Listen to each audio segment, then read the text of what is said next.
সংসদীয় আসন পুনর্বিন্যাসের প্রতিবাদে ফরিদপুরের ভাঙ্গায় 2 দফায় 6 ঘণ্টা মহাসড়ক অবরোধ ও বিক্ষোভ করে স্থানীয়রা। তাদের দাবি, আগের মতো ফরিদপুরে 5টি সংসদীয় আসন রাখতে হবে। কোনো সংসদীয় এলাকাকে অন্য এলাকায় সংযুক্ত করা চলবে না। পরে সমস্যার সমাধানের আশ্বাসে অবরোধ তুলে নেন স্থানীয়রা।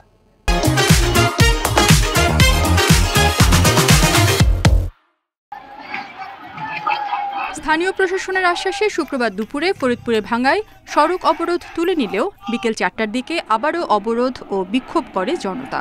এনসিপি, জাতীয় নাগরিক কমিটি ও বাংলাদেশ খেলাফত আন্দোলনের ব্যানারে ভাঙ্গা চৌরাস্তা ও ভাঙ্গা বাজার এলাকায় অবরোধ করে স্থানীয়রা। এ সময় ঢাকা, খুলনা ও ফরিদপুর বরিশাল মহাসড়কে যান চলাচল বন্ধ হয়ে যায়। ভাঙ্গা উপজেলার আলগী ও হামিরদী ইউনিয়নকে ফরিদপুর 4 থেকে ফরিদপুর 2 আসনের অন্তর্ভুক্ত করে গেজেট বাতিলের দাবি জানান আন্দোলনকারীরা। দুইটা ইউনিয়ন আমরা নগরকান্দা যেতে দিব না এবং এটাকে রক্ষা করার জন্য আমাদের রক্ত দেওয়া লাগলেও দিব। যে ষড়যন্ত্র চলছে তা আমরা রক্ত দিয়ে হইলেও ঠিক আছে এই ভাঙ্গাকে দ্বিখণ্ডিত করতে দিব না। এর আগে সকাল 9টা থেকেই ভাঙ্গার গোল চত্বর এলাকায় 3.5 ঘণ্টা মহাসড়ক অবরোধ করে রাখে স্থানীয়রা। এতে ঢাকা, খুলনা ও ফরিদপুর বরিশাল মহাসড়কে যান চলাচল বন্ধ হয়ে দীর্ঘ যানজটের সৃষ্টি হয়।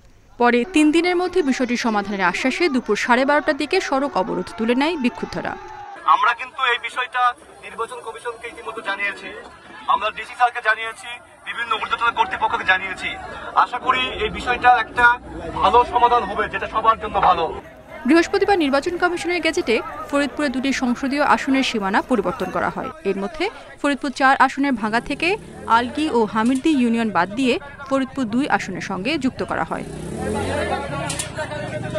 Independent news.